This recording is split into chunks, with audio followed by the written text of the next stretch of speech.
Hi and welcome to this video. Once again, I'm reviving some stuff from my extensive travel archive due to the ongoing situation. As you might have noticed, this video starts in Cologne in front of the central station and the Cologne Cathedral. That means we are in Western Germany. So what's the plan for this video? Well, I'm going to show you a trip with an ICE International from Cologne to Amsterdam that I made before the pandemic started. And I'm going to use this video to tell you a little bit more about the German railway, more about the companies and the structures behind it. But first things first, this trip will take a total of 2 hours and 57 minutes for a distance of 133 miles. So this is how Cologne Central Station looked before the pandemic. In fact, not that much has changed regarding the infrastructure, but I will show you its current state in another video so that you are up to date. When you enter the main hall, you have this information desk with Deutsche Bahn employees in the center. To the right, you can find the escalator to the subway behind those ticket vending machines. Moving forward would bring you to the center of the station, with stairs on the right and left to reach the railway platforms. Basically, this is much more than just a train stop. There are dozens of shops, a budget hotel, a bookstore, and there is also a lounge operated by Deutsche Bahn. Therefore, I have to go to the entrance right next to track number 1.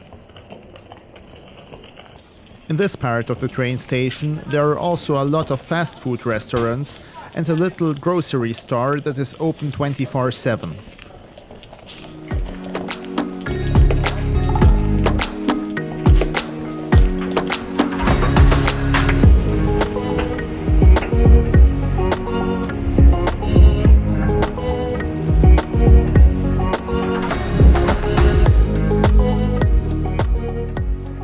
Alright, so this is the Bahn lounge.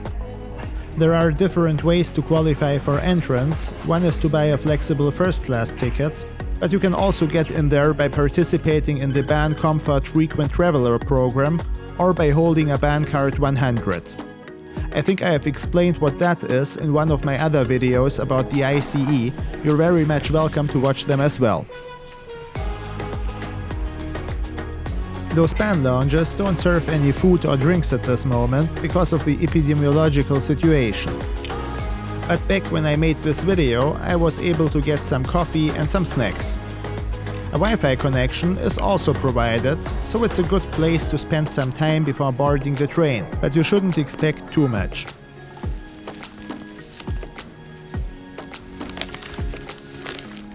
The info screen shows that my train has a delay of 15 minutes.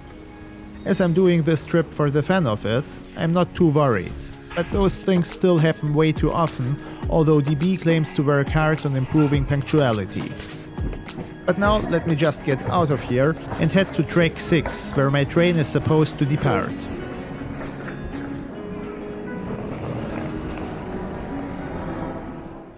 Allow me to add some words about this train station. It is used by 318,000 passengers per day, making it one of the busiest train stations in Germany.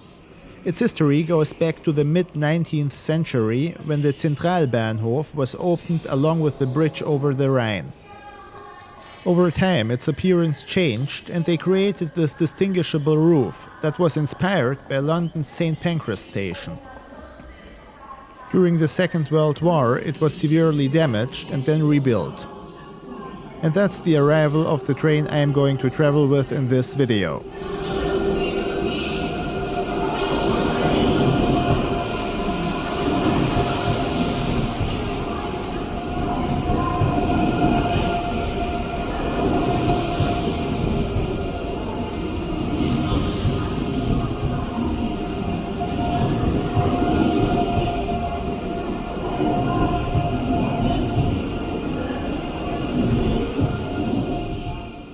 As you can see, they connected 2 train sets here, but only one of them went to Amsterdam.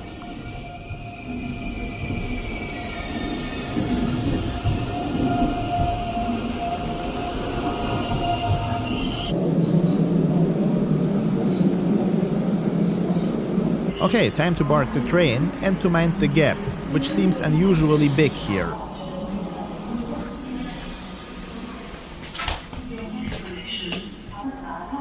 We have a 2-1 seat layout here, as opposed to the 2-2 configuration in coach class. But obviously there is no difference between the domestic and the international product.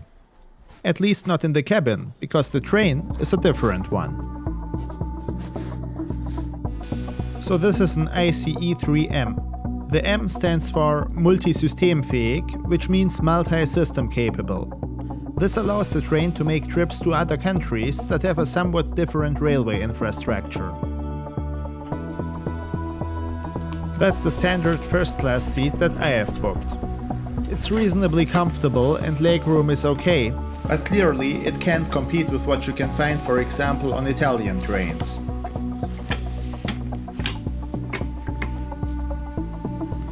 Above the seat we have a reading light and the screen of the reservation system that didn't work properly. We are leaving the train station, and the structure of interest that we are going to pass first is the Hohenzollern Bridge, which is probably Germany's most famous railway bridge.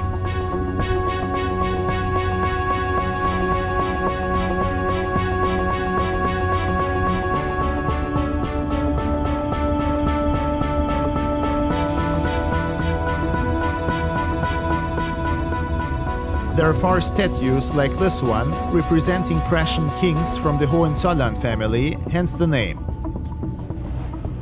The bridge itself is covered with lath logs, which have a weight of around 40 tons.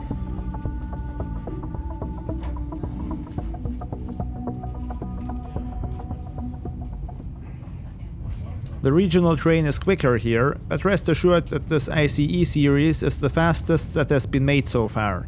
It has a top speed of 330 km per hour.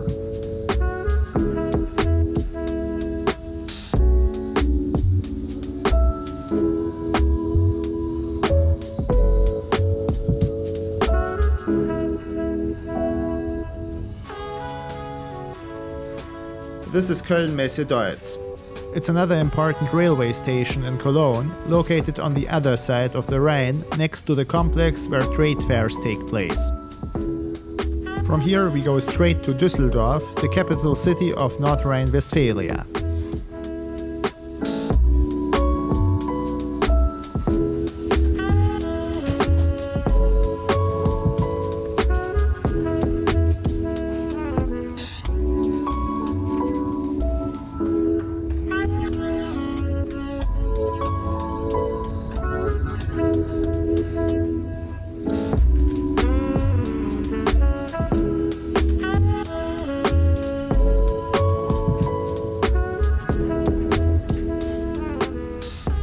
Here it is, that's Dusseldorf, a city with a population of around 621,000 people.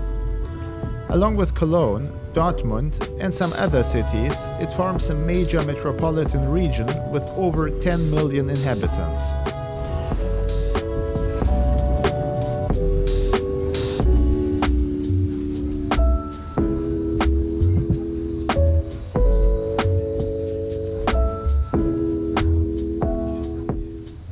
We make a short stop at Düsseldorf Hauptbahnhof, which handles slightly less passengers than Cologne Central Station. Nevertheless, it is also among the top 10 train stations in Germany as far as passenger count is concerned.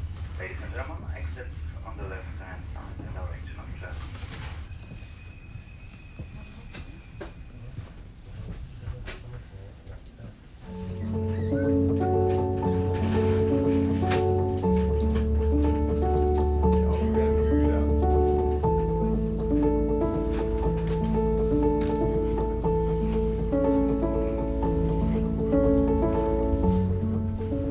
This whole region used to be home of Germany's heavy industry, and to some degree it still is.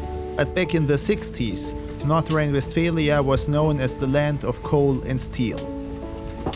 But that has changed, and some cities face similar challenges, as for instance Liège in Belgium, that you have seen in my other ICE International video.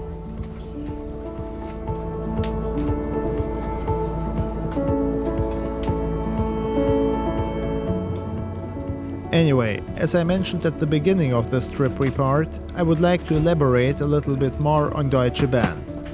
So first of all, let me give you some facts about this giant railway company. The Deutsche Bahn, how we know it today, was formed in the 90s, when the German railway was organized as a joint stock company, which is fully owned by the German government. So essentially, there was a shift from a state entity to a state-owned company. DB is a massive enterprise with over 300,000 employees and a revenue of nearly 45 billion euro. It turns out it is a rather complex business with a lot of subsidiaries, and every once in a while there is a discussion about a possible privatization. And there are indeed a lot of assets that, at least in theory, could be sold. This integrated report, published by DB, reveals that hundreds of subsidiaries are associated with them. If you think you have never had anything to do with the German railway, think twice. They even operate bus companies in Great Britain. In this video, first and foremost, I am confronted with DB Netz and DB Fernverkehr, with the former being responsible for the railway network and the latter being the operator of these ICE long-distance trains.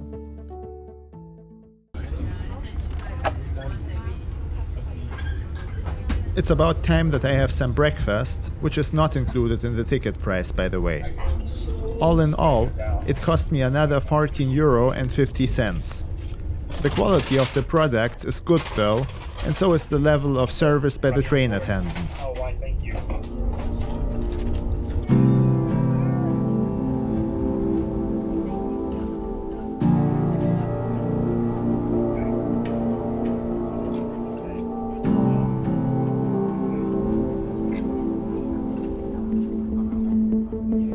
So, here for the next year.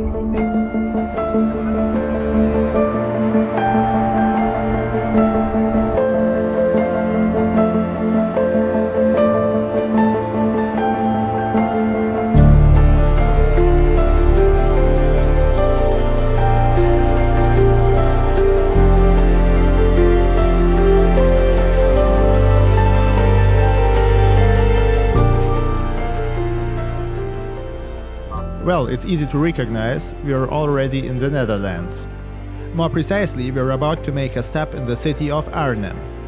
If you are interested in history, and the Second World War in particular, this is where the Operation Market Garden took place. Allied forces tried to secure a bridgehead over the Rhine. It was an idea of Field Marshal Montgomery, and it didn't work out the way it was planned. That is shown in a 1977 movie called A Bridge Too Far, with a lot of old school stars such as Michael Caine, Sean Connery, Gene Hackman and Anthony Hopkins.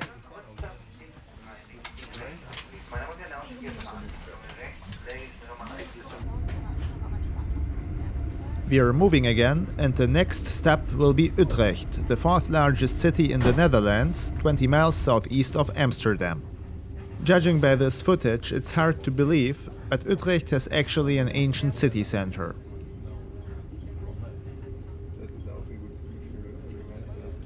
By the way, maybe you can tell me in the comment section whether you have already been to the Netherlands. I'm there every once in a while, mostly at Schiphol Airport.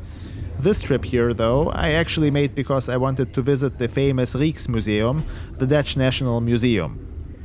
But of course, some people have other reasons to go to Amsterdam, although I heard that the days as Europe's wheat capital may be numbered.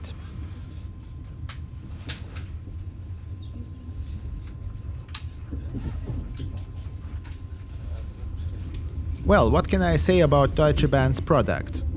First of all, I love the fact that there are those international high-speed connections. The idea of boarding a train in Germany and getting out in the Netherlands or France is just fascinating to me, because it means that there is a travel option besides the plane.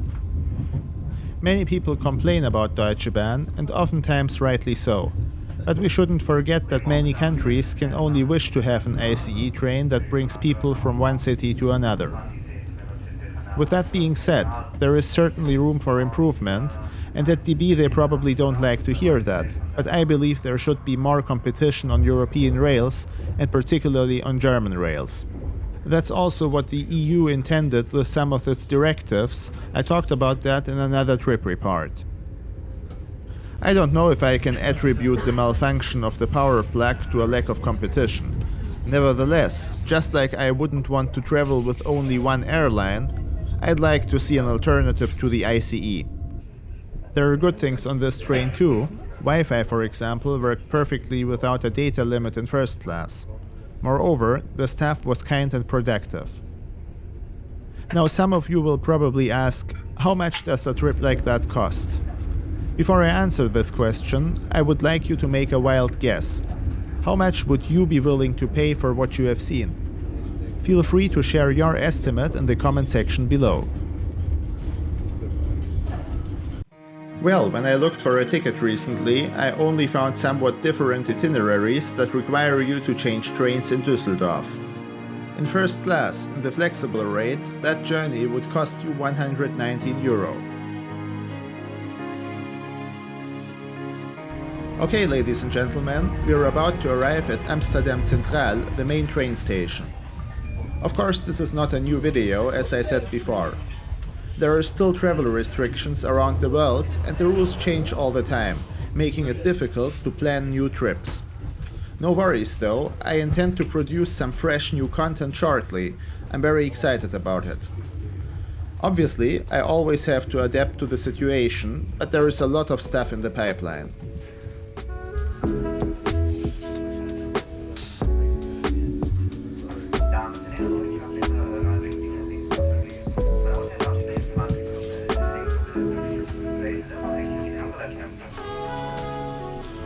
Alright, that's it for this time. I hope you enjoyed this video, and if so, please don't forget to share, like and subscribe, which helps this channel a lot. Thanks for tuning in and have a great day wherever you're watching.